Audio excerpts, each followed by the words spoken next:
everyone! Welcome back again to my channel. So for today's video mga kalingap, pag-usapan natin about dito sa brace na hinahanap daw yung pera. Nasaan daw yung 100k na pera sa brace mga kalingap? Sponsor, naghahanap ba? So pag-uusapan natin sa video na ito. Pero bago natin simulan, huwag niyo pong kakalimutan mag-subscribe.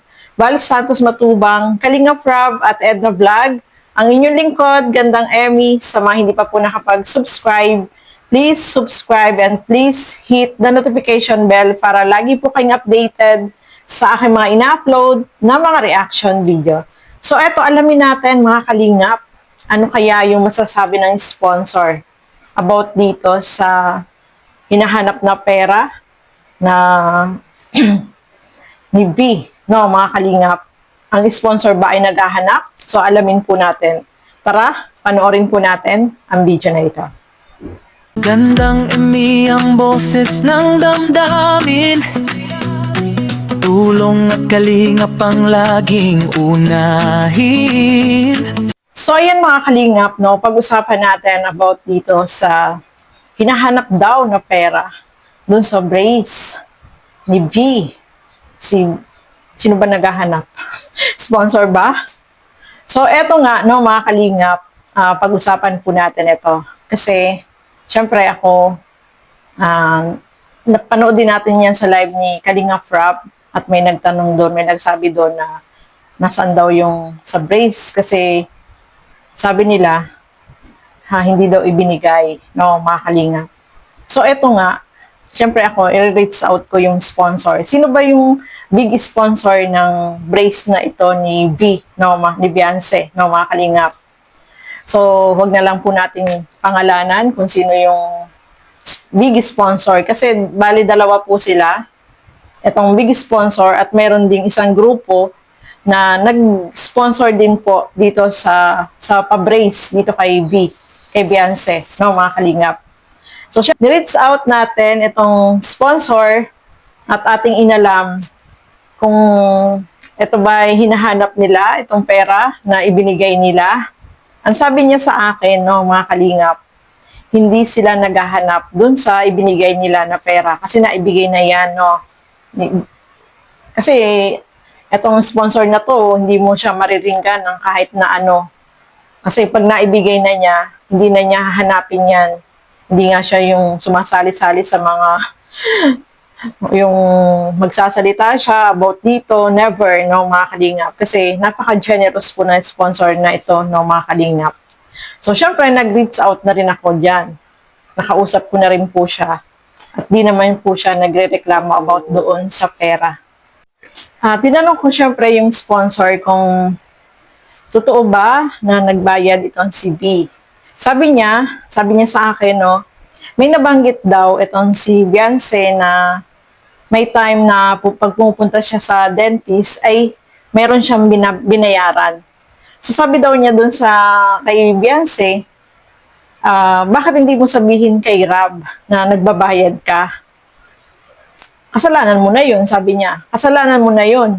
Bakit ka nagbabayad? Eh meron naman pambayad na ibinigay ako kay Rob, bakit hindi mo sabihin sa kanya na nagbabayad ka? Kasi may time na napanood natin yan sa vlog, di ba, mga kalingap, na may nasabi siya doon na minsan daw ay nagbayad siya.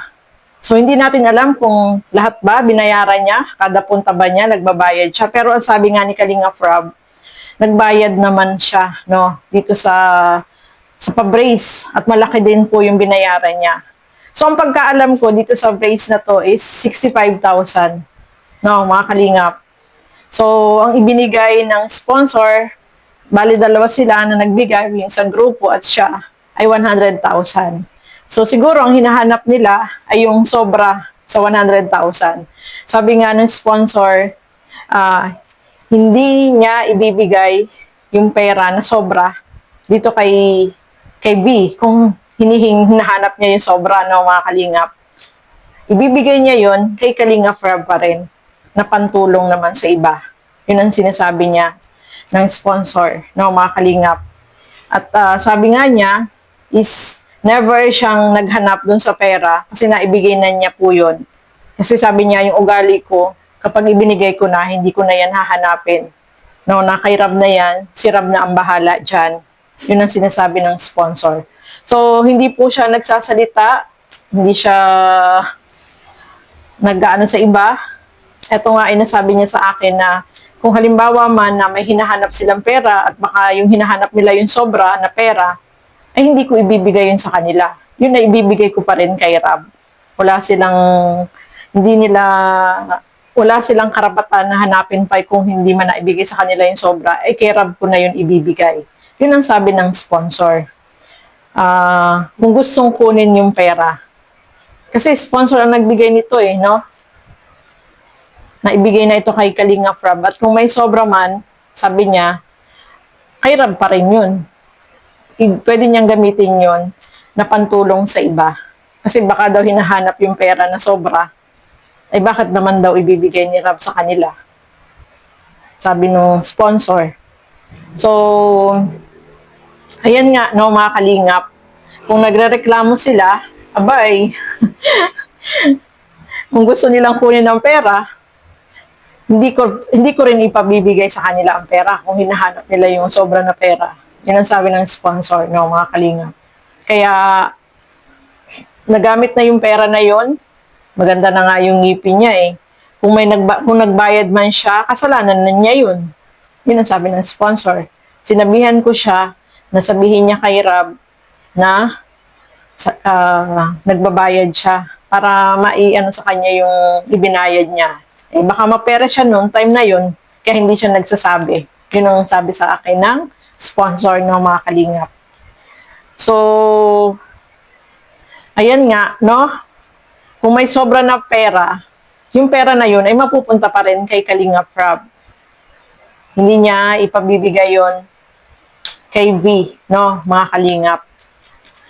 So, gusto lang siraan daw kung sino man itong naghahanap ng pera about dun sa brace, gusto lang siraan itong si Kalingap Rab. At never na naghanap siya ng pera about dun sa brace kasi naibigay na po niya yan. Bali, dalawa po sila na sponsor, isang major sponsor, at merong grupo na nagbigay din po para dun sa brace ni Beyonce, no, mga kalingap. Sabi nga ng sponsor, pambihira yan. Kung nagbayad siya, kasalanan niya. Dapat ipinaalam niya kay Kalingap Rab. Tapos ngayon, maghahanap siya. So, ayan po, no, mga kalingap. Hindi naman ako magsasalita dito kung hindi kami nagkausap ng major sponsor, no, na sabi nga niya, kung maghahanap sila ng pera, bakit naman, baka gusto nilang ibalik yung sobra, sabi niya, baka gusto nilang ibalik yung sobra.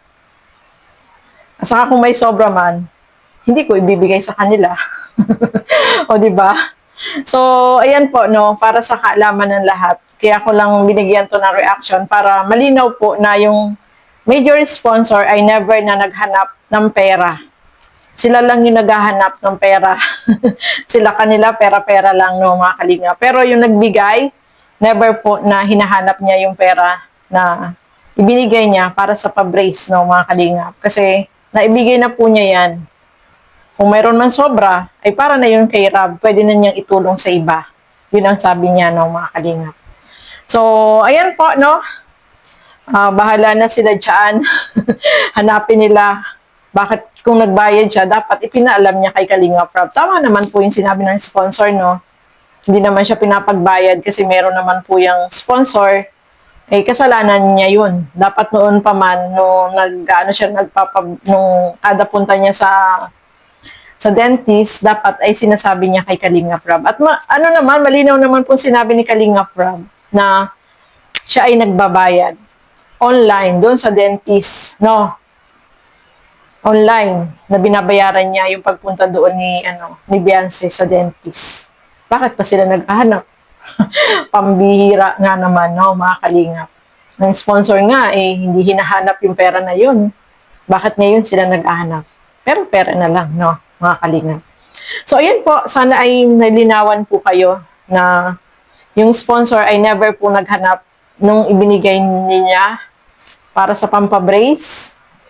At never siyang nagsalita dito na against sa Kalingap.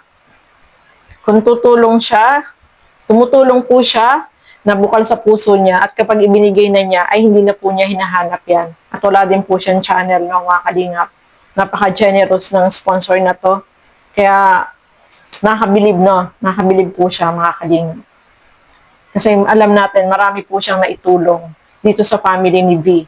Never na siyang nagsalita against sa kanila, no? Mga Kalingap. So, ang masaya siya na nakatulong siya. Kapag ibinigay na po niya, hindi na po niya hinahanap yun. Yun ang napakaganda ng sponsor, no? Talagang hindi,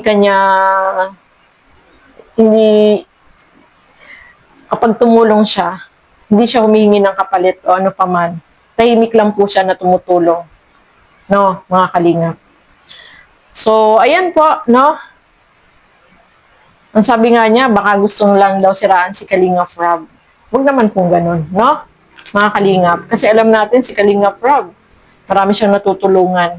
Marami siyang mga beneficiary na talagang kapag mayroong sponsor na bigay, binibigay naman po niya, no, mga Kalingap.